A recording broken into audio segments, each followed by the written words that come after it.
Salut les artistes, j'espère que vous allez bien. Une belle année à vous, je vous souhaite plein de belles parties, des 180 et de gros finishes.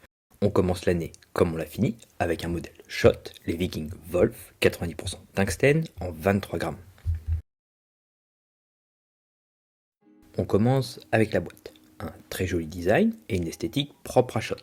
On a quelques infos comme le poids, l'approximation pour chaque fût de 0,05 g, le pourcentage de tungstène, les fûts sont avec un revêtement en titanium, le centre de gravité se situe au centre du fût et on a des tiges en carbone avec ce modèle. Sur l'arrière, on retrouve de nouveau le nom du modèle et le logo Shot, un descriptif du modèle, je mettrai la traduction en description de vidéo, ainsi que la mention que les fûts sont garantis à vie. À l'intérieur, dans une coque en mousse, on a les 3 fûts, 3 tiges carbone noires taille intermédiaire, 3 ailettes standards 100 microns. Le fût mesure 49 mm de long pour 6,80 mm de diamètre, avec des pointes Shot Viking de 29 mm de long. On a un fût droit avec un nez court, conique, un peu arrondi, une première zone de grippe constituée de 4 blocs. Sur les extérieurs, des blocs d'anneaux en dents de requin, à l'intérieur, 2 blocs d'anneaux plus épais, légèrement amincis en leur centre, avec une coupe supplémentaire qui vient séparer chaque anneau en deux, ainsi que des points de fraisage au milieu de chaque carré gravés sur ces anneaux. Au centre du fût, une partie lisse amincie avec un fraisage représentant les dents d'un loup. La seconde zone de grippe est identique mais en plus large, avec 2 blocs d'anneaux en dents de requin aux extérieurs et 4 blocs d'anneaux plus épais au milieu, puis à la fin une petite partie lisse. Pour le grip, on est sur un 7 sur 10. La double intensité de grip est intéressante sur ce fût.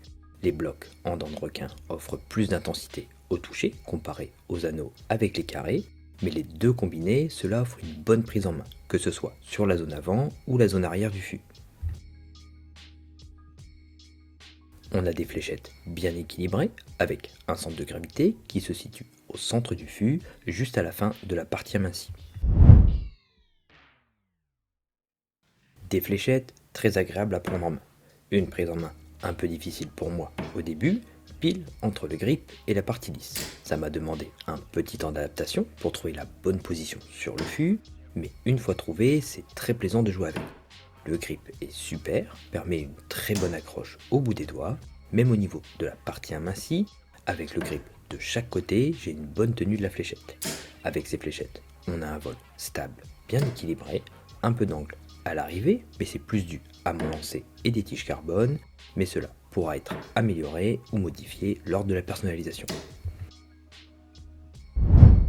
Passons au test complet. Avec des tiges courtes, le vol est rapide, mais ça manque de stabilité. Ça a tendance à tournoyer en vol, ce qui rend imprécis l'arrivée de la fléchette sur la cible.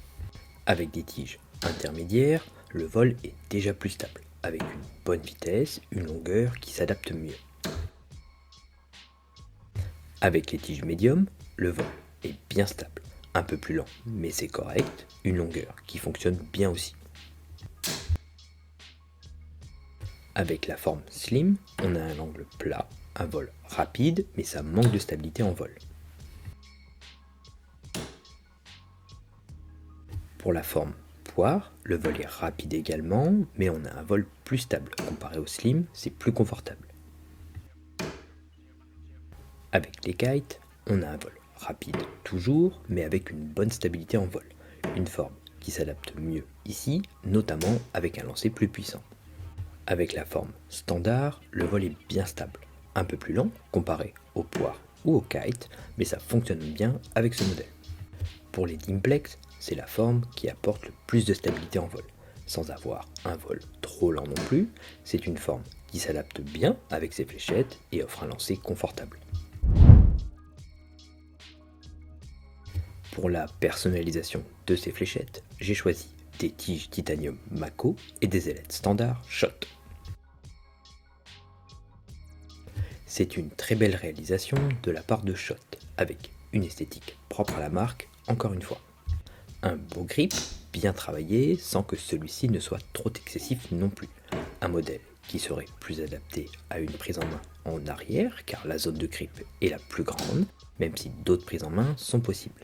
Même la partie amincie est intéressante car on profite du grip de chaque côté et permet quand même d'avoir de l'accroche. Un jeu qui peut paraître assez cher, mais au vu de la qualité et des détails apportés sur le fût, ça peut se comprendre. Les fléchettes sont très agréables à prendre en main, bien équilibrées de manière générale, avec un bon vol stable, mais aussi en termes d'intensité du grip, avec en plus une belle esthétique sur l'ensemble du fût. Merci d'avoir regardé cette vidéo. Si le contenu te plaît, n'hésite pas à mettre un petit pouce ou un commentaire, ça fait toujours plaisir, à t'abonner à la chaîne pour me soutenir et ne pas louper les prochaines vidéos. A bientôt!